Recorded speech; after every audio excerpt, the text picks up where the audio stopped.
Contrary to that highly publicized prediction, the world did not end over the weekend, which means a number of preachers who live like rock stars will get to continue living the good life. How good? Here's Lisa Guerrero and the I Squad with a look at some who've been preaching prosperity who are living large. Fresh wind, fresh! They are some of the most popular TV preachers in the country. We're family here! They urge the faithful followers to donate generously, and in return, the Lord will bring them prosperity. I'm not going to be going to heaven and be broke when I get there. And there's no denying some people have prospered handsomely. Wow!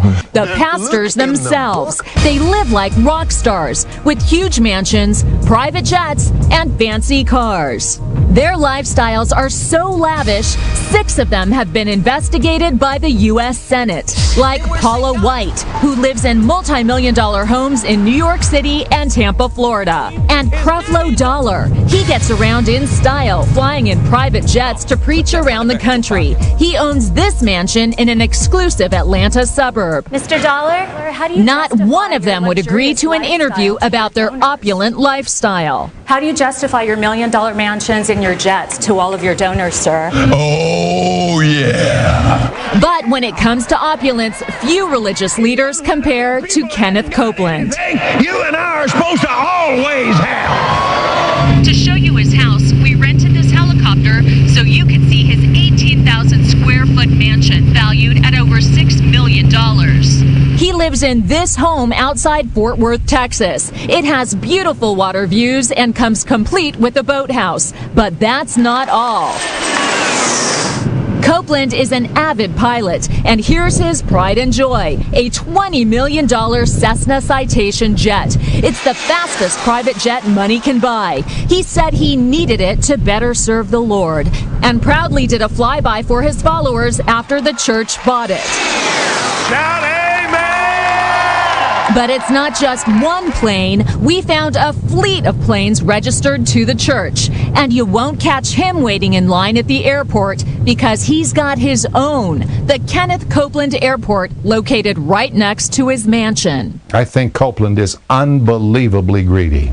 Ole Anthony heads the Trinity Foundation, a religious watchdog group that worked closely with the Senate committee investigating Copeland and other TV preachers. Televangelism alone is at least a $2.5 to $3 billion industry, untaxed, unregulated. That's right. By law, religious groups like Copeland's are exempt from federal taxes, and they don't have to report how they spend their money to anyone. Amen. Copeland's church takes in tens of millions a year through donations and selling books and DVDs to his donors. She sent them a lot of money, a whole lot of money. When Christy Parker's mother died of cancer, she found diaries that showed her mother sent Copeland most of her life savings, hoping her faith and donations would cure her of her terminal disease. What do you think of Kenneth Copeland's lifestyle? TV doesn't do it justice.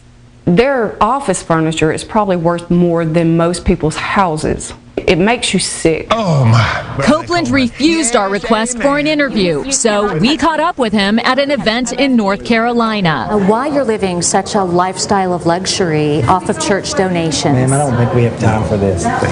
Thank you. Why won't you answer our questions? A hotel employee tried to prevent us from taping. Well, wait. Hold on. Come here. It's just a simple question, sir. Yes, and I'm going to give you a simple answer. Thank you. My lifestyle follows the scripture. We give, we believe, we're open. You have a fleet of private jets. Why is that necessary? You're a minister. How many private jets do you have? We're going to have to go. That is none of your business. Right after that, he walked away. Although Copeland says he cooperated with the Senate investigation, the Senate committee disagreed, saying only 2 television preachers did, Joyce Myers and Benny Hinn. And the committee recommended that the IRS investigate further.